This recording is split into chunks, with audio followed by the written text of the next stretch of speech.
로마서 10장 9절부터 17절까지 말씀,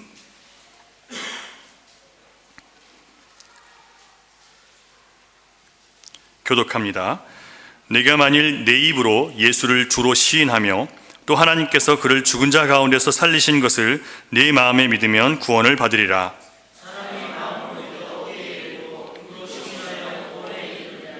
성경에 이르되 누구든지 그를 믿는 자는 부끄러움을 당하지 아니하리라 하니,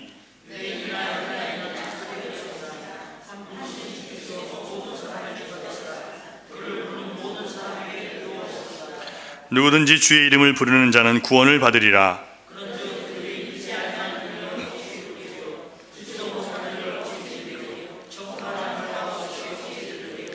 보내심을 받지 아니하였으면 어찌 전파하리요? 기록된 바 아름답도다 좋은 소식을 전하는 자들의 발이여 함과 같으니라.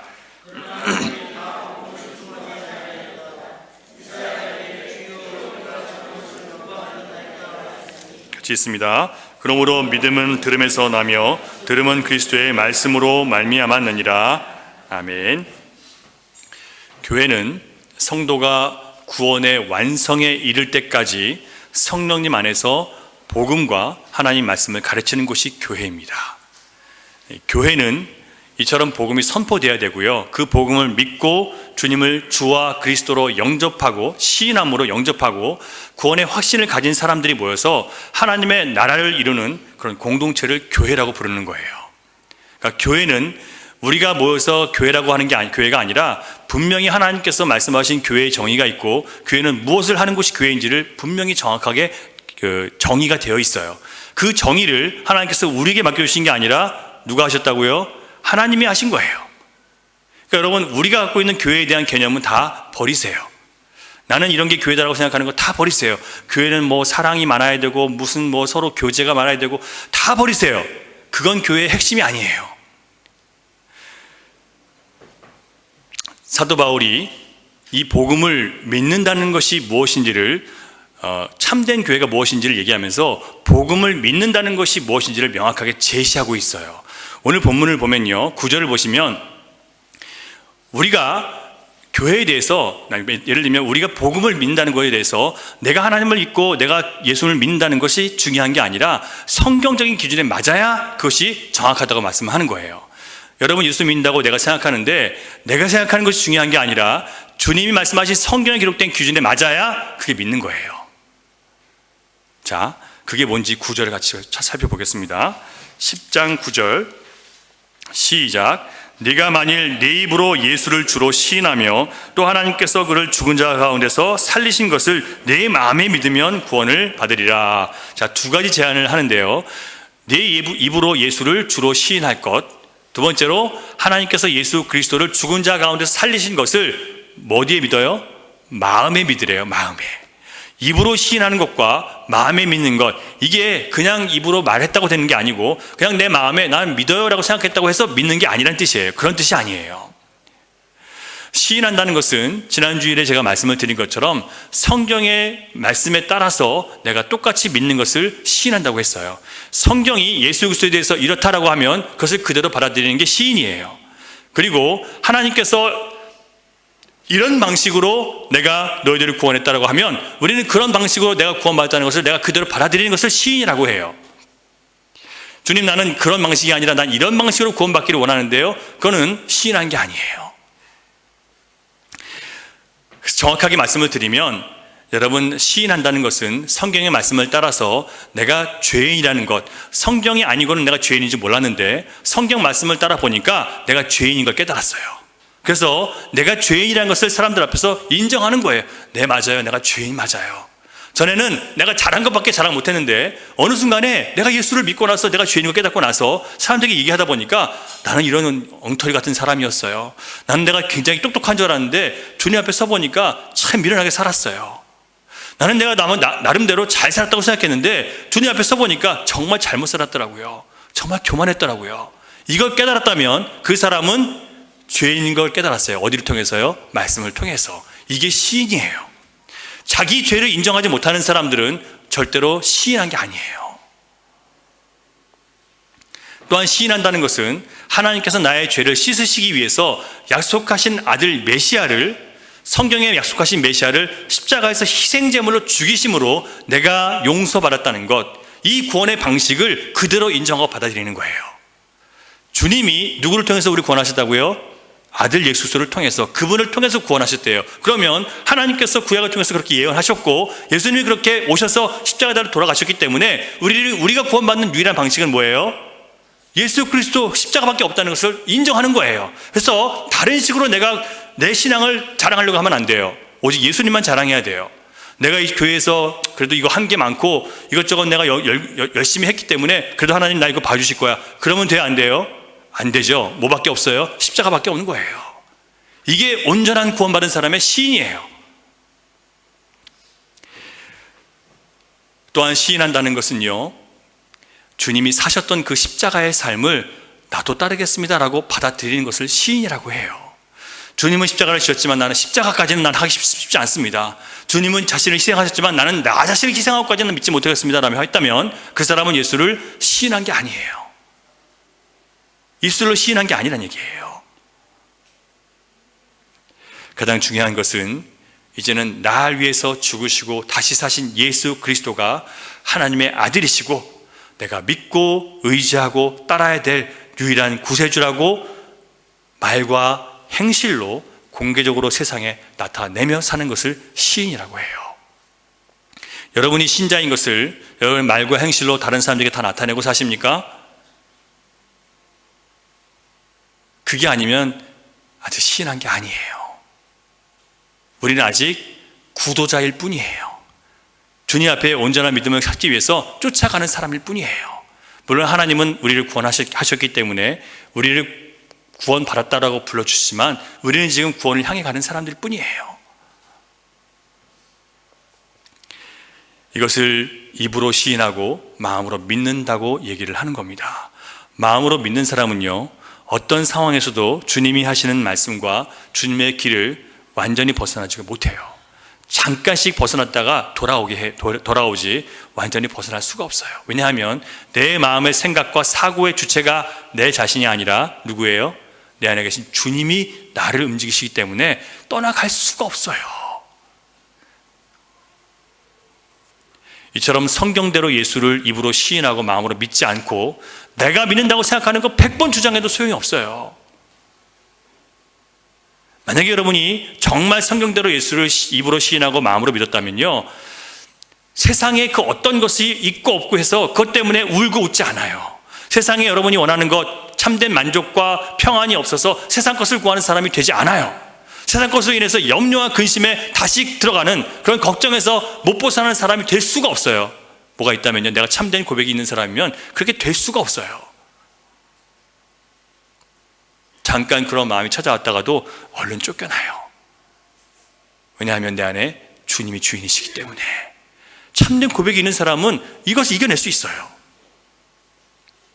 여러분, 사람이 아무리 지상에서 최고의 낙을 누린다고 해도 복음을 듣고 회개하지 않으면 그는 궁극적인 심판을 피하지 못합니다.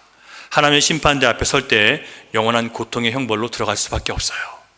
그러므로 사람이 진정한 만족과 행복을 얻고자 한다면 가장 근본적인 문제, 근원적인 문제인 죄의 문제를 해결받고 영생을 얻어야만 그 다음에 모든 것들이 어떠한 일이 있다 할지라도 거기에서 소망을 찾을 수 있어요. 내가 어떤 문제 때문에 절망하고 낙심해서 벗어나지 못한다면 내가 근원적인 죄의 문제로부터 아직 온전히 주님 앞에 옮겨가지 못한 거예요.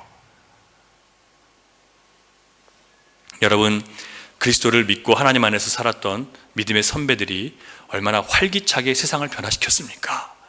여러분, 우리가 알고 있는 세상의 모든 선한 일들은요, 예를 들면 노예 제도를 폐지하고 여성 차별을 폐지하고 또 이 사람들과의 세상의 불공평과 부패를, 그 모든 것을 물리친 것은 거의 기독교인들이 한 거예요.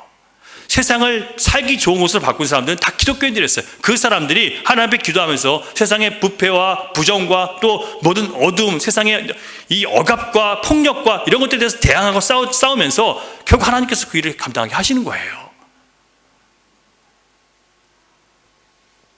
그런데 왜 우리는 오늘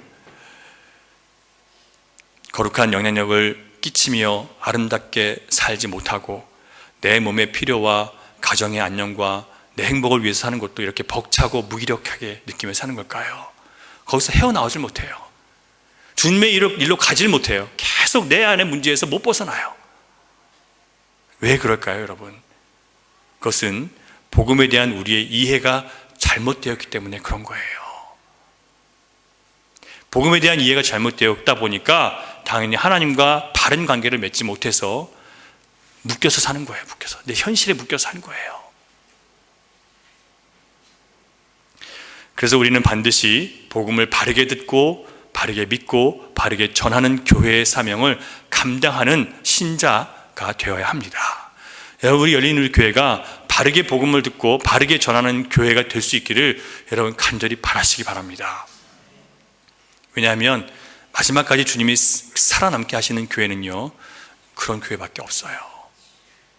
이건 교회가 생존한다는 뜻으로 얘기한 게 아니라, 교회가 오랫동안 버틴다는 게 아니라, 그 교회를 통해서 정말 온전한 예배가, 온전한 영혼 구원의 일이 나타난다는 뜻이에요. 돈 많으면 여러분 지탱해요. 교회 돈 많은 사람들 많으면 교회 지탱이 돼요. 하지만 껍데기만 지탱되는 거죠. 의미가 없어요. 그런데 문제는 복음을 전하기만 하면 되는 게 아니라, 교회가 복음의 진수를 얼마나 정직하고 순전하게 전하느냐 하는데 이 큰 중요한 문제가 거기 달려 있어요. 복음을 잘못 전하면 필연적으로 잘못된 그리스도인들이 생산되기 때문이고, 잘못된 그리스도인들이 생산되면 그들의 잘못된 신앙관을 통해서 하나님 나라 안에서 온갖 형태의 부작용이 일어나게 되어 있어요. 그게 바로 오늘날의 현대교회의 모습이에요. 잘못된 복음을 듣고 잘못된 신앙관을 가진 사람들이 전도를 한다면 어떻게 할까요? 그 대표적인 사례가 바로 예수님 믿으면 세상에서 복받고 잘 돼요. 우리 교회에 나오면 복받을 거예요. 축복받을 거예요. 우리 교회에 나오면 하는 일이 잘 될 거예요. 예수 믿으면 부자 되고 건강해지고 출세해요. 예수 믿으면 어떤 자녀가 생기고요, 자녀가 잘 되고 형통하게 돼요. 이렇게 전하는 것은 복음을 이해하지 못한 것이고, 따라서 그들은 복음을 전한 게 아니에요. 예수님은 이 땅에 계실 때 이런 세상적인 것들을 바라고 몰려오는 사람들 주님이 환영하셨을까요? 주님이 기뻐하지 않으셨어요. 뭐라고 성경에 기록되어 있냐면, 주님이 그 사람들의 속을 보시고 그 사람들에게 마음을 의탁하지 않으셨대요. 그 사람들을 손가락에 세지 않으셨다는 거예요. 하나님 나라의 백성으로 계수하지 않으셨다는 얘기예요. 수많은 사람들이 예수님의 기적을 보고 몰려왔어요. 그런데 예수님은 그 사람들의 마음이 뭐 때문에 왔어요? 기적을 보고 표적을 보고 나도 그런 표적 안에서 이익을 얻기 위해서, 그들이 원했던 것은 예수님께서 우리의 형편이 좋아지게 하고 우리가 로마의 압제를 당하고 있는데 거기서 벗어나게 해주는 경제적인 메시아, 정치적인 메시아를 그들은 기다렸던 거예요. 그리고 그렇게 받아들인 거예요. 예수님이 경제적으로, 정치적으로 우리를 구원해 주시기 위해서 오신 분이십니까, 여러분? 아니에요. 우리를 죄로부터 구원하시기 위해서 오신 거예요. 그래서 사람들이 구름대처럼 예수님 따라다녔지만 주님은 그들을 받아들이지 않으셨어요. 사람들이 예수님을 구원자로 알고 따라다닌 것이 아니라 베푸신 신통한 능력 때문에 따라다니는 것을 예수님은 꿰뚫어 보셨어요. 그래서 그들이 기적을 행해달라고 얘기할 때마다 주님은 요나의 기적밖에는 보여줄 게 없다. 기적을 보여달라는 사람들에게는 기적을 안 보여주시고 떠나버리셨어요. 마태복음 13장 58절을 같이 한번 읽어보겠습니다. 시작. 저희의 믿지 않음을 인하여 거기서 많은 능력을 행치 아니하시니라. 어디냐면요, 나사렛, 예수님의 고향이에요. 예수님께서 오셔서 하나님의 말씀을, 이 구약 성경을 풀어서 메시아가 온다는 것을 설명해 줬어요. 그랬더니 사람들이 들으면서, 이야, 어떻게 저 목수의 아들이 이렇게 똑똑해졌지? 이렇게 하다가, 그러면은 너는 목수의 아들이니까 그런 거 하지 말고 그냥 기적만 한번 보여줘봐, 이렇게 했어요. 예수님을 하나님의 아들로 계시셔도 그렇게는 안 믿겠다는 거예요. 그냥 우리에게 원하는 것만 해달라는 거예요. 주님은 그런 사람들 앞에서 표적을 행하지 않으셨어요. 떠나버리시는 거예요. 여기서 믿지 않았다는 것은요, 사람들이 예수님을 성경에 기록된 하나님의 아들로 받아들이지 않았다는 뜻이에요. 예수님을 하나님께서 성경에 기록된 그 메시아로 오늘 내가 받아들이지 않으면 믿은 게 아니에요. 성경에 기록된 예수님을 반드시 알아야 되고 그 예수님을 내가 믿고 그 예수님을 나의 주로 삼고 그분을 영접해야 돼. 그러니까 여러분 잠깐 교회 나와서 예수님 교회 나와서 마음이 뜨거워졌다고 내가 예수 믿어야 했다고 해서 믿은 겁니까? 아니에요. 예수님이 물고기 2마리와 떡 5덩이로 5,000명을 먹이셨다는 소문을 듣고 사람들이 구름대처럼 몰려왔죠. 예수님은 그 사람들이 왜 몰려온 줄 아셨어요. 떡 먹고 배부른 까닭이니라 라고 말씀하셨어요. 육신의 필요를 채우기 위해서 왔어요. 그리고 육신의 필요가 채워지면 주님을 왕으로 삼고 싶어 하는 거예요. 그래서 예수님이 이렇게 말씀하세요. 너희가 나를 따라오는 이유는 나를 하나님의 아들로 믿어서가 아니라 먹고 마시는 삶의 문제를 해결하기 위해서다. 그 속마음을 간파하시고 지적하시니까 밀물처럼 몰려왔던 사람들이 썰물처럼 다 떠나버리는 거예요. 그리고 몇 명 남았어요? 수천 명 중에서 12명 남았어요. 12명. 제자들만 남았어요. 그때 예수님께서 제자들에게 물으셨습니다. 너희도 가려느냐? 베드로가 대답합니다. 같이 읽습니다. 시작. 주여, 영생의 말씀이 주께 있사오니 우리가 누구에게로 가오리이까? 우리는 주가 하나님의 거룩하신 자이신 줄 믿고 알았사옵나이다. 신앙 고백을 하는 거예요. 다른 사람들은요, 그들이 원하는 게 없으니까 다 떠나버려요. 마음으로 믿지 않아서 그래요. 성경 그대로 마음으로 믿지 않았기 때문에 떠나요. 하지만 제자들은 뭘 믿었어요? 주님 앞에 영원히 사는 말씀이 주님께 있다는 거예요. 그러니까 딴 데 갈 수가 없대요. 뭐 때문에 안 가요? 주님이 우리에게 필요한 것은 주지 않는다 할지라도 영생의 말씀이 있기 때문에 못 떠나겠다는 거예요. 주님은 하나님이 말씀하신 성경에 기록된 거룩한 자, 사람이 아닌 하나님의 아들이라는 것을 내가 믿고 알겠습니다. 고백한 거예요. 여러분 한번 생각해 보세요. 우리가 예를 들면 여러분들이 주식 같은 거 잘 안 하시겠지만 어디다 돈을 투자했다고 쳐보세요. 돈을 투자했는데 그게 크게 이제 이익을 남길 거라고 생각하니까 사람들이 다 몰려오기 시작했어요. 돈 투자금이 엄청나게 많아졌어요. 그런데 나중에 시간이 지나면서 이게 점점 수익을 못 내고 점점 이게 떨어지니까 사람들이 하나씩 떠나가기 시작해요. 이거 괜히 돈 잘못 넣었다고 해서 다 빼가기 시작했어요. 근데 12명 남았어요. 여러분만 남았다고 쳐보세요. 다 떠나가고. 그럼 여러분 거기다 계속 남겨두고 싶겠어요? 이러다 나만 망하는 거 아닐까 싶어서 나도 빼고 싶겠죠. 예수님의 12제자가 그런 마음 안 들었겠습니까, 여러분? 수천 명이 왔다가 다 떠나가 버렸어요. 아무도 아니라고, 이 예수님 아니라고 떠나가 버렸어요. 그러면 12명이 남아서 혹시도 우리도 괜히 헛당치면 되는 거 아닐까? 이런 마음 안 들었겠습니까? 그럴 수 있죠. 그런데 여러분, 예수님을 믿는다는 것은요, 이런 길을 우리가 가는 거예요. 세상이 다 떠나고 안 가더라도 예수님께서 우리에게 마음으로 믿게 하시면 못 떠나는 거예요. 마음으로 믿는다는 것은 이런 거예요. 주님은 이런 신앙 고백을 우리에게 받아내기를 원하세요.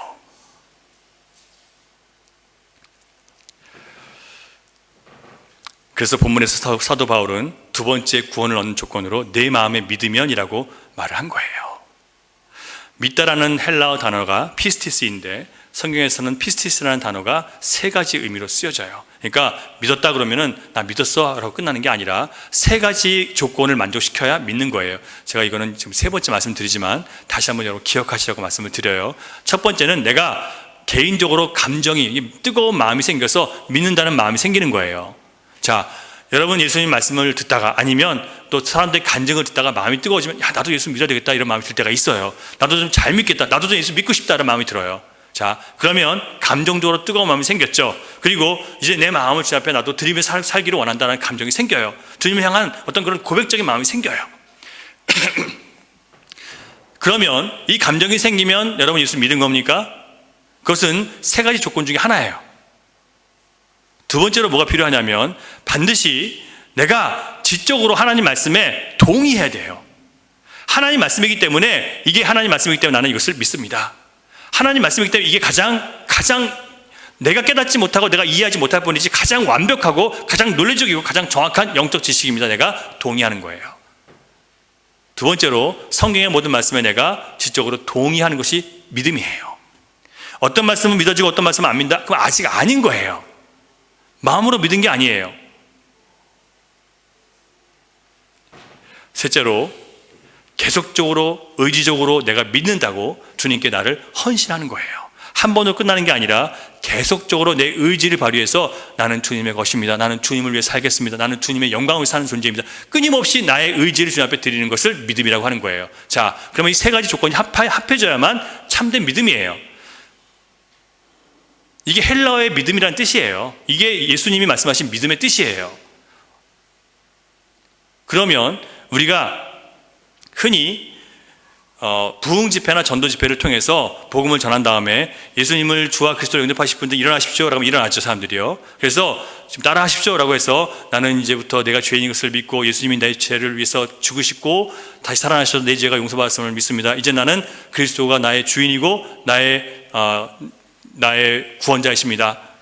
그러면 이제 사회자가 뭐라고 하냐면 이제 당신은 구원을 받았습니다 라고 선포해줘요. 구원의 확신이라고 얘기를 하죠. 그런데 여러분, 아직 구원의 확신을 받을 때가 아니에요. 구원의 확신은요, 계속해서 내가 오늘도 주님의 구원 앞에 내가 이러 있어야 되는 거예요.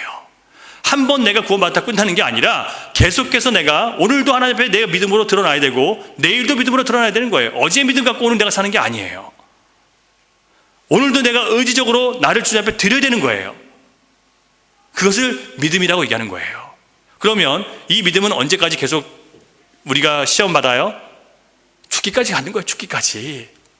그래서 구원은 계속 이뤄가는 과정이지 처음에 구원받았다고 해서 끝나는 게 아니에요. 계속 구원이에요. 우리는요, 의지적으로 나를 주님 앞에 드리면서 내 믿음이 진짜인 것을 드러내야 되는 거예요. 주님이 기뻐하시고 선택할 수 있으셔야 돼요. 오늘 여러분의 삶 가운데 주님이 원하시는 것을 내가 원하는 것보다 먼저 꺾고 선택하실 때 그게 주님을 의지적으로 믿는 거예요.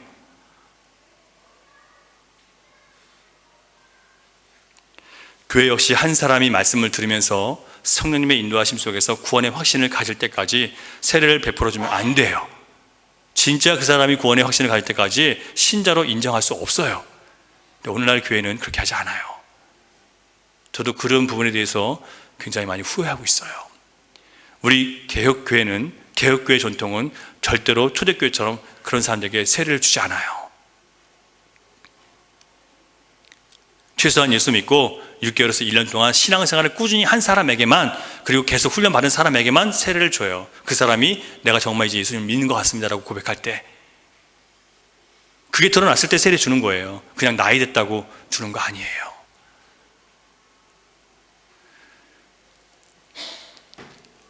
그래도 불구하고 내가 하나님 안에서 믿어보려고 나온 사람들, 그런 사람들은 구도자라고 얘기를 하는 겁니다. 따라서 한 사람의 구도자가 구원의 확신을 갖고 예수를 시인하고 마음으로 영접할 수 있도록 하려면 반드시 교회는 정확한 복음을 전해야 되고요, 그가 입으로 시인하고 마음으로 영접할 때까지 기다려줘야 돼요. 교인 한 사람을 불리려고 생각하지 말고 기다려줘야 돼요. 그 사람이 정말 신앙의 고백을 할 때까지 기다려줘야 돼요. 그렇다면 우리가 정직하고 순전한 복음, 구원에 이르게 하는 정직하고 순전한 복음이 무엇인지를 생각해 봐야 됩니다. 먼저 정직한 복음은요, 모든 사람이 아담 안에서 타락해서 하나님을 배반한 죄인이라는 것을 밝히 드러내는 것이 정직한 복음이에요. 이게 어려운 게요, 타락한 인간은 나면서부터 자신을 사랑하고 자기를 긍정적으로 생각하는 경향이 있어요. 그래서 항상 나는 정상이고 다른 사람들은 이상한 사람으로 보입니다. 여러분, 예수님 말씀이 자꾸 들어오면 자신의 죄가 드러나는 이런 부정적인 말씀을 들으면서 처음에는 싫어하는 마음이 들어요. 거부감이 들어요. 그런데 자꾸 이게 교회 전체에서 이런 말씀을 계속 듣다 보면 어떻게 되냐면 내가 예수 그리스도 안에서 나 자신을 보기 시작해요. 예수 그리스도 안에서 나를 보기 시작하면 내가 얼마나 깨지고 무능하고 무너지고 망가진 사람이고 병든 사람인지를 보기 시작해요. 여러분들이 내가 얼마나 깨지고 병들고 무너지고 망가진 사람인지를 하나님 말씀을 통해서 보고 발견하고 계신다면 여러분들은 정직한 복음을 듣고 계시는 거예요. 정직한 복음에 귀를 가린 사람도 있어요. 스스로 닫은 사람도 있어요. 하지만 여러분이 그렇게 깨닫고 있다면 여러분 정직하게 복음을 받아들이고 있는 거예요.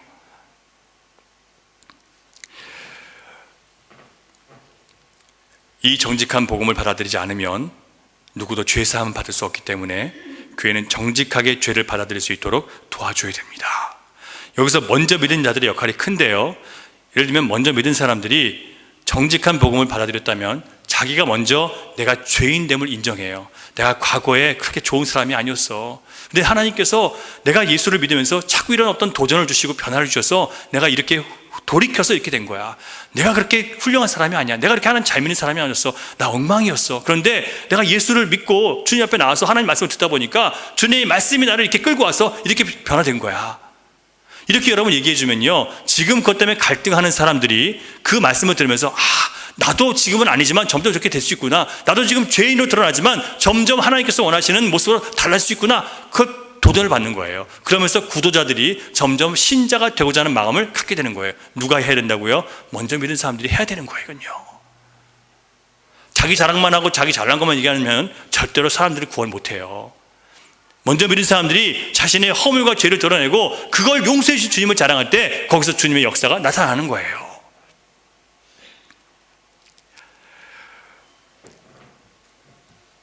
이렇게 하면 구도자들이 성경 말씀이라는 완전한 기준을 통해서 자신이 거짓된 존재이고 악하고 무너지고 깨지고 망가진 사람이고 병든 사람인 것을 스스로 고백하는, 죄인임을 고백하는 사람이 되게 되어 있어요.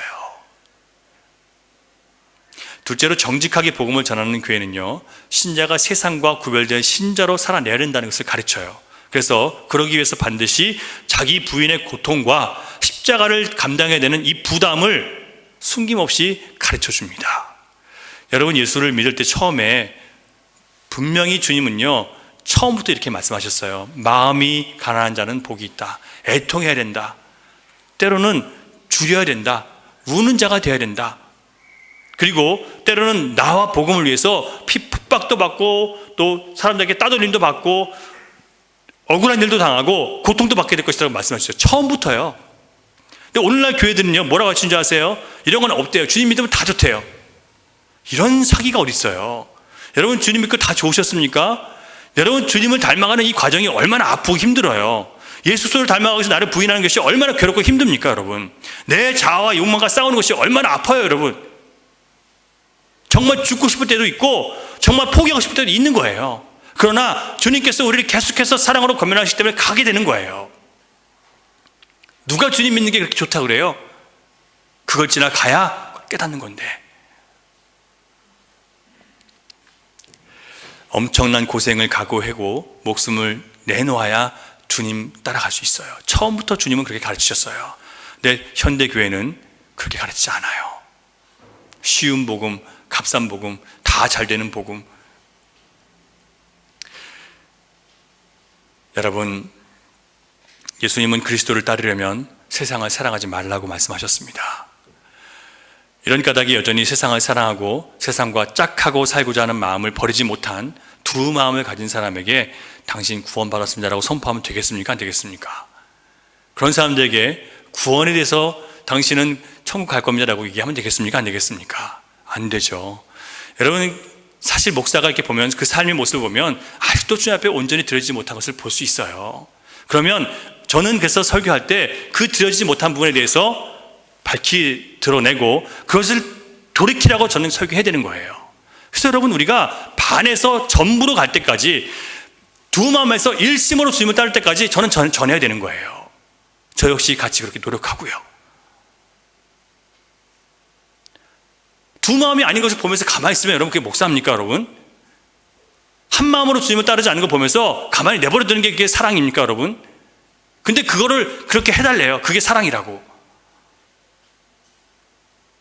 그렇게 안 해주면 교회 떠나겠대요. 협박하는 거예요. 교인 수가 몇 안 되니까 두렵죠, 그러면.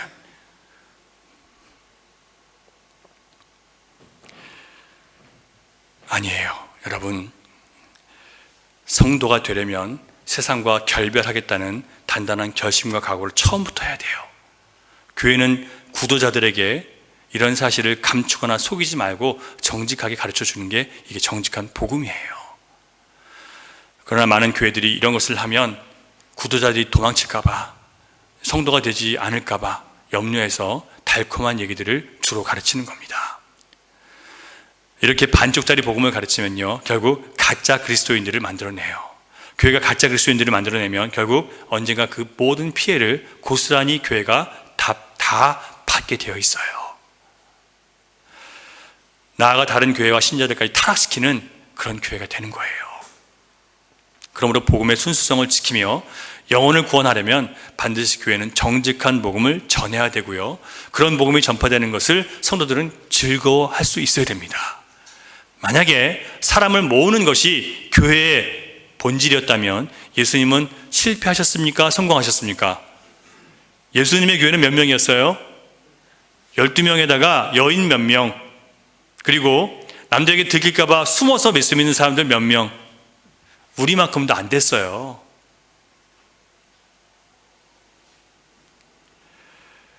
셋째로, 정직한 복음은 만일 신자가 주님께 순종하지 않게 된다면, 주님을 믿는다고 고백하고 주님을 따르겠다고 하면서도 주님께 순종하지 않고 주님께 마음을 들이지 않고 주님께 헌신하지 않으면 반드시 징계를 받을 것이라는 것을 얘기해 줘야 돼요.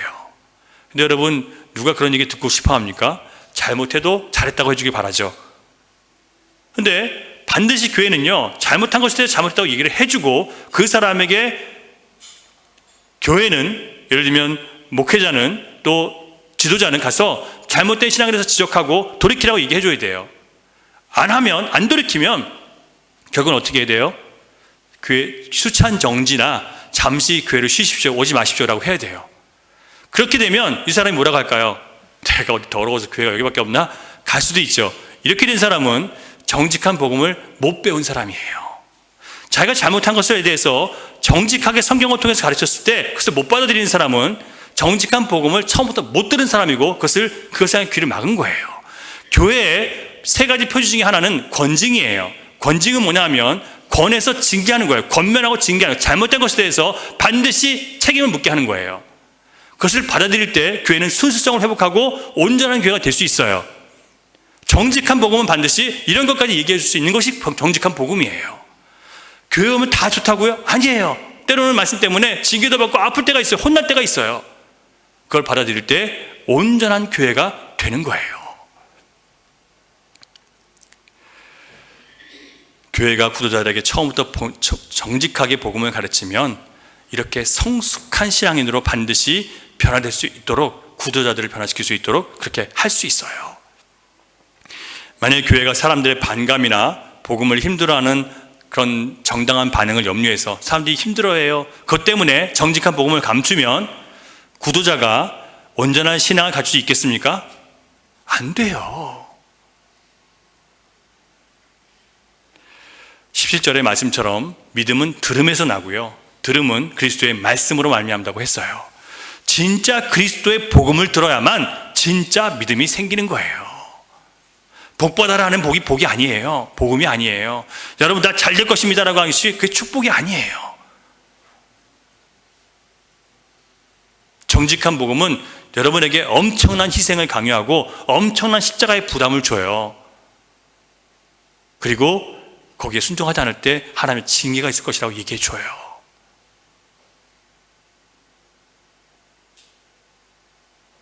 그러면 누가 교회를 오겠냐고요? 저도 그게 참 무섭고 두려웠었어요. 그런데 그 복음을 듣고 엎드리는 주님이 선택하신 사람들이 있더라고요.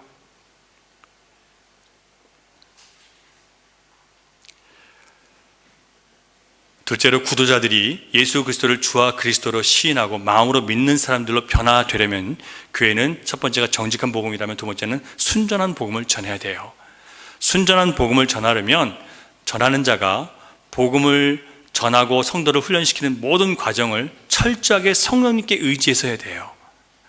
왜냐하면 하나님께서는 성령을 통해서 택함을 입은 사람들을, 구도자들을 마음을 감동시키시고 말씀을 깨닫게 하시고 마침내 그리스도를 주와 그리스도로 영접하고 거룩해지도록 성령님께서 역사하시는 거예요. 우리가 전했다고 되는 게 아니라 성령님께서 역사하셔야 되는 거예요. 우리의 힘과 능력으로 사람들 변화시키는 게 아니라 성령으로만 가능하다는 것을 여러분 우리가 인정해야, 그래야 우리가 말씀을 전하거나 사람들이 가르칠 때 성령님께 의지하는 거예요. 주님, 나는 아무 의의가 없습니다. 내가 한다고 되는 게 아니라 주님의 성령께서 개입하지 않으면 안 됩니다. 주님 성령께서 나를 개입해 주시고 나는 성령 안에서 나를 굴복시키게 해 주십시오. 기도하셔야 되는 거예요. 복음을 전하는 교회는 그래서 반드시 성령 충만한 교회가 돼야 되고 성령께 복종하는 신자들이 모인 교회가 돼야 돼요. 그게 기도 제목이 돼야 돼요. 주님, 성령 충만한 신자가 되게 하시고 성령 충만한 교회가 되어서 주님의 복음을 순전하게 전할 수 있게 해달라고 기도하셔야 돼요. 또 한 가지 순전한 복음은 모든 사람의 주가 되시는 예수 그리스도의 이름을 오직 성경을 통해서만 가르치는 거예요. 성경을 통해서 예수 그리스도를 가르치는 게 순전한 복음이에요. 11절과 12절 같이 읽습니다. 10장 11절 12절 시작. 성경에 이르되 누구든지 그를 믿는 자는 부끄러움을 당하지 아니하리라 하니 유대인이나 헬라인이나 차별이 없음이라. 한 분이신 주께서 모든 사람의 주가 되사 그를 부르는 모든 사람에게 부요하시도다. 여러분, 우리의 죄악으로 인해서 수치를 당하지 않고 영원한 구원을 받으려면 모든 사람의 주가 되시는 예수님의 이름을 반드시 우리가 알고 듣고 배우고 믿어야 돼요. 자, 예수님에 대한 이야기가 성경에 풍성하게 기록되어 있죠. 구약 전체는 오실 예수님을 가르치고 있고 신약 전체는 예수 그리스도를 통해서 이루어질 하나님의 나라가 어떻게 이루어지는지를 보여줘요. 예수 그리스도께 복종하면 반드시 하나님의 나라가 이 땅 가운데 이루어진다고 했어요. 그리고 마침내 구원받은 백성들이 예수님 재림하실 때 들려 올라가서 천국에서 영원히 살 것이라고 소망을 기록해 주고 있어요. 구원에 대한 모든 이야기는, 예수님에 대한 모든 이야기는 성경에 기록되어 있어요. 그러므로 한 영혼이 주를 만나서 구원이 완성될 전체 과정에 있어서 반드시 성경을 통해서만 그렇게 되는 거예요. 성경을 배워야 돼요. 여러분들이 예수님 믿고 구원받는다고 하면서 성경을 안 배우면 여러분 구원에 이르는 믿음을 가질 수가 없어요. 성경을 배우는 것은 여러분의 의무이고 여러분의 필수적인 조건이고 또 여러분의 권리예요. 성경을 안 배우고 안 읽고 내가 구원을 받는다고 있을 수 없는 얘기예요. 거짓말이에요, 그런 건요. 왜냐하면 구원을 만나는 것은 한 순간 믿고 끝나는 게 아니라 전체 과정이거든요. 나를 복종시키는 과정이에요. 그런데 어떻게 한 번 읽고 끝나요? 거짓말이에요. 여러분, 주님의 백성은 성경을 사랑해야 돼요.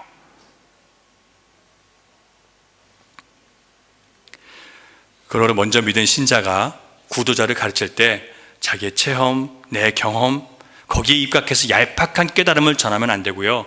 이 사람 듣기 좋은 말 해줘서 부담 없이 또 자기 부인 없이 값싼 복음 듣고 믿기를 제시해서 그리스도인 되겠다고 해서 선포하는 그런 구원 말고요. 그렇게 되면 또다시 하나님 백성답지 않은 사람을 또 하나 만들어내는 거예요. 반드시 성경에 기록된 예수 그리스도를 전해야 돼요. 그 예수 그리스도를 전하면서 거기에 대한 적용으로 내 삶에 대해서 얘기해 주는 건 괜찮아요. 그런데 신앙을 가르치면서 내 삶만 얘기하는 사람들이 있어요. 성경을 통해서 나와야 되는데 내 삶만 얘기하는 사람은 절대로 복음을 전하는 게 아니에요. 순전한 복음이 아니에요.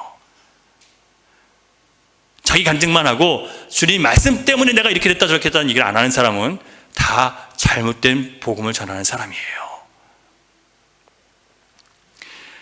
이처럼 정직하고 순전한 복음이 선포되면 어떤 결과가 나타날까요, 여러분?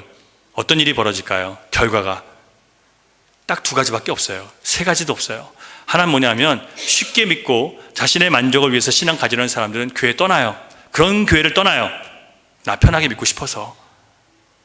그건 편하게 그냥 가다가 힘든 대로 가시면 돼요. 아주 힘든 대로. 하지만 또 다른 결과는 그 정직하고 순전한 복음을 듣고 예수 그리스도와의 인격적인 관계를 맺고 순종하는 대로 옮겨지게 되어 갑니다. 예수를 믿고 인격적으로 주님과 만나서 순종해요. 그리스도와 인격적인 관계를 맺는다는 것은 성경을 통해서 깨달은 말씀을 내 삶에 구체적으로 적용하는 거예요. 주님이 자신을 낮추라고 하셨으니까 자꾸 높은 데로 올라가고 싶은 내 마음을 꺾고 낮은 데 거해야지. 주님이 먼저 대접하기라고 말씀하셨으니까 대접해야지. 주님이 염려하지 말라고 했으니까 내가 세상 물질을 추구하는 그 욕심 때문에 자꾸 염려하지 말고, 내가 이것을 소유해야 된다는 그런 욕심 때문에 염려하지 말고, 없어도 주님께서 주신 것을 만족하며 살겠습니다, 이렇게 살아가야지. 내 마음을 주님 말씀에 맞추는 게 인격적인 관계를 맺는 거예요. 나는 용서할 수 없는데 주님이 용서하라고 하시니까 용서하는 거예요. 화목하게 하는 사람이 나는 아닌데 자꾸 싸움을 붙이고 싸움을 하는 걸 좋아하는데 화목하게 하는 그런 삶을 살려고 했기 때문에 내 이런 성품을 누르고 화목하게 하기 위해서 하나님 말씀을 전하는 거예요. 그랬더니 어떤 일이 벌어져요? 하나님께서 응답하시고 역사하시는 걸 보는 거예요. 그리고 그걸 보면서 또 하나님께 감사와 찬양을 올려드려요. 이게 하나님과 인격적인 관계를 맺어요. 이렇게 맺는 거예요. 이렇게 하다 보면 점점 깊어져서 하나님의 뜻이 내 뜻과 같고 내 뜻이 하나님의 뜻과 같이 되는 연합된 삶이 완성되는 거예요. 주님은 우리를 거기까지 끌고 가고 싶어 하시는 거예요. 지금 나는 내가 이 정도로 믿음이 됐지. 여러분 그걸 버리지 않으면, 나 중심의 믿음을 버리지 못하면 사람들에게 감동을 줄 수 있는 사람이 되지 못하고 복음을 전할 수가 없어요. 그냥 그렇게 살다 가는 거예요.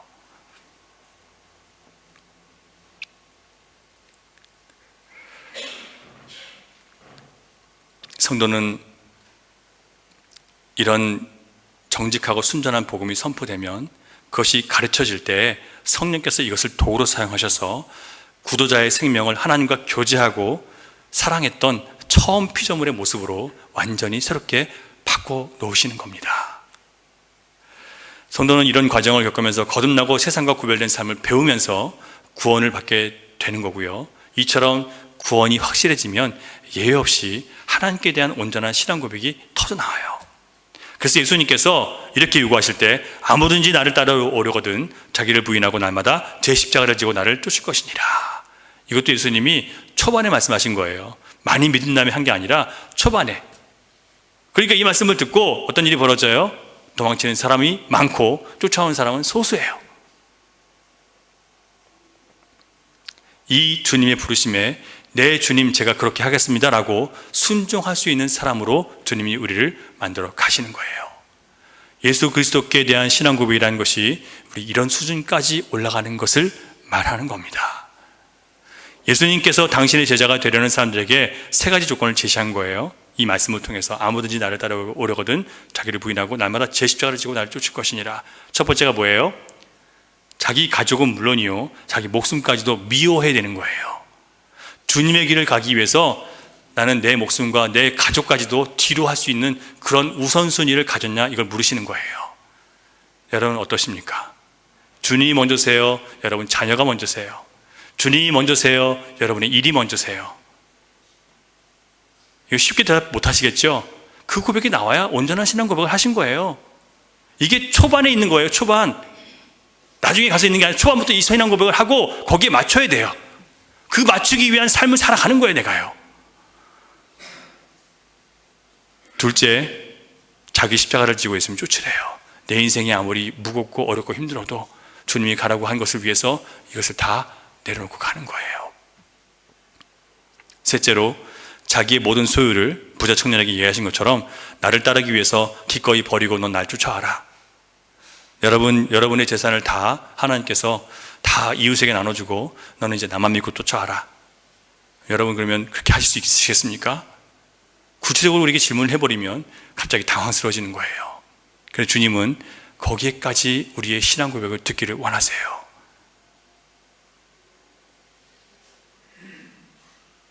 그래서 우리는 아직 믿었다라고 얘기를 못하는 거예요.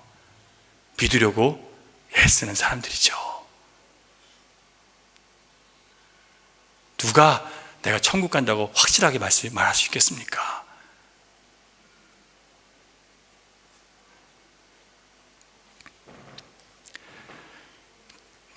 진실한 신앙 고백을 갖게 되면 이런 요구에 대해서도 기꺼이 동의하고 순종할 수 있게 됩니다.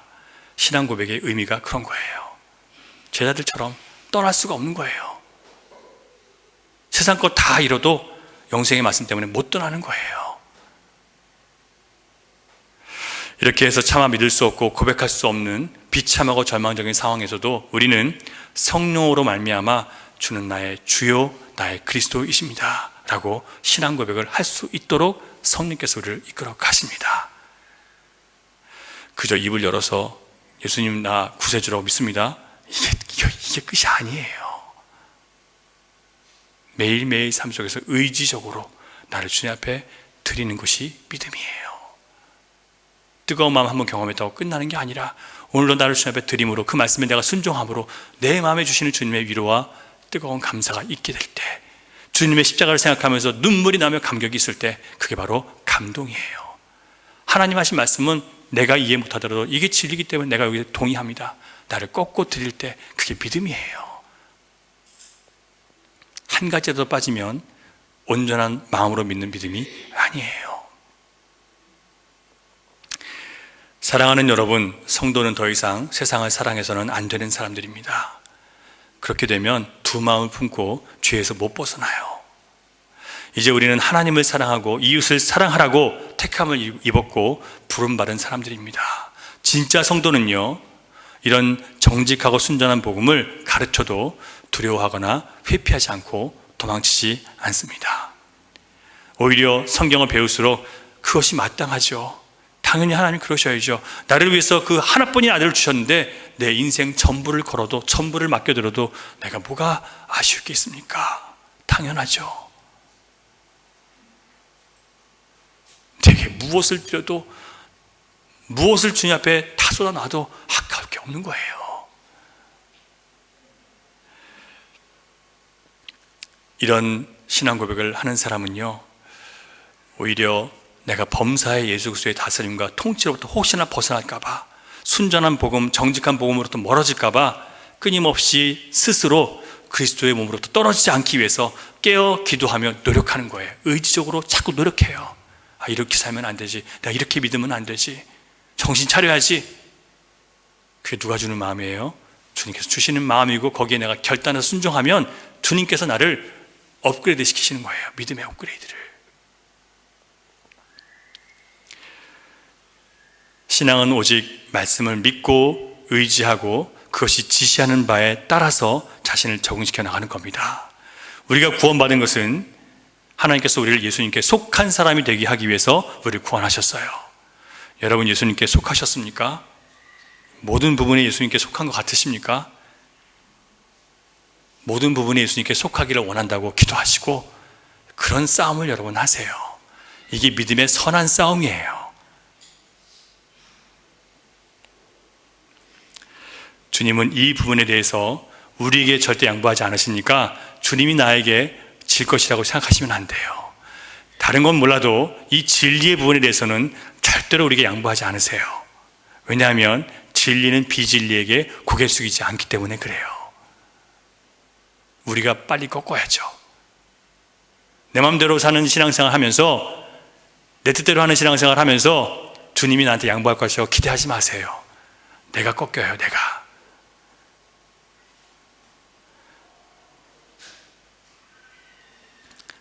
주님은 단지 사랑으로 우리를 기다려 주실 뿐입니다.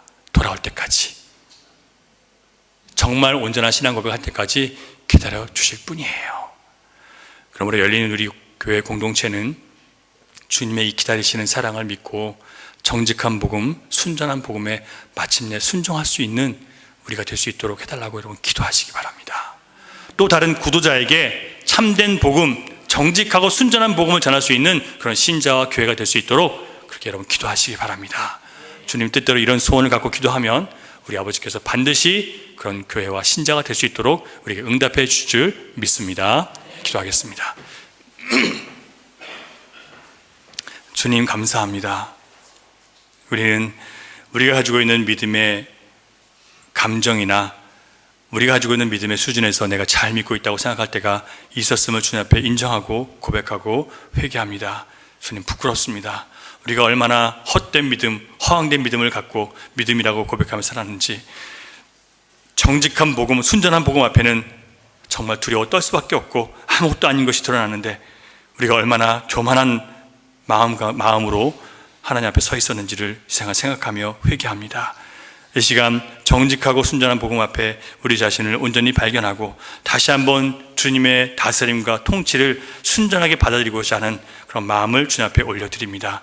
주님께서 우리에게 말씀하신 대로 나를 따라오려거든 자기를 부인하고 자기 십자가를 지고 따라오라고 하신 그 말씀에 네 주님 그렇게 하겠습니다라고 온전한 신앙 고백을 드릴 수 있는 우리 모두가 될 수 있도록 주여 우리를 새롭게 해 주시옵소서. 믿사오며 예수님 이름으로 기도하옵나이다. 아멘.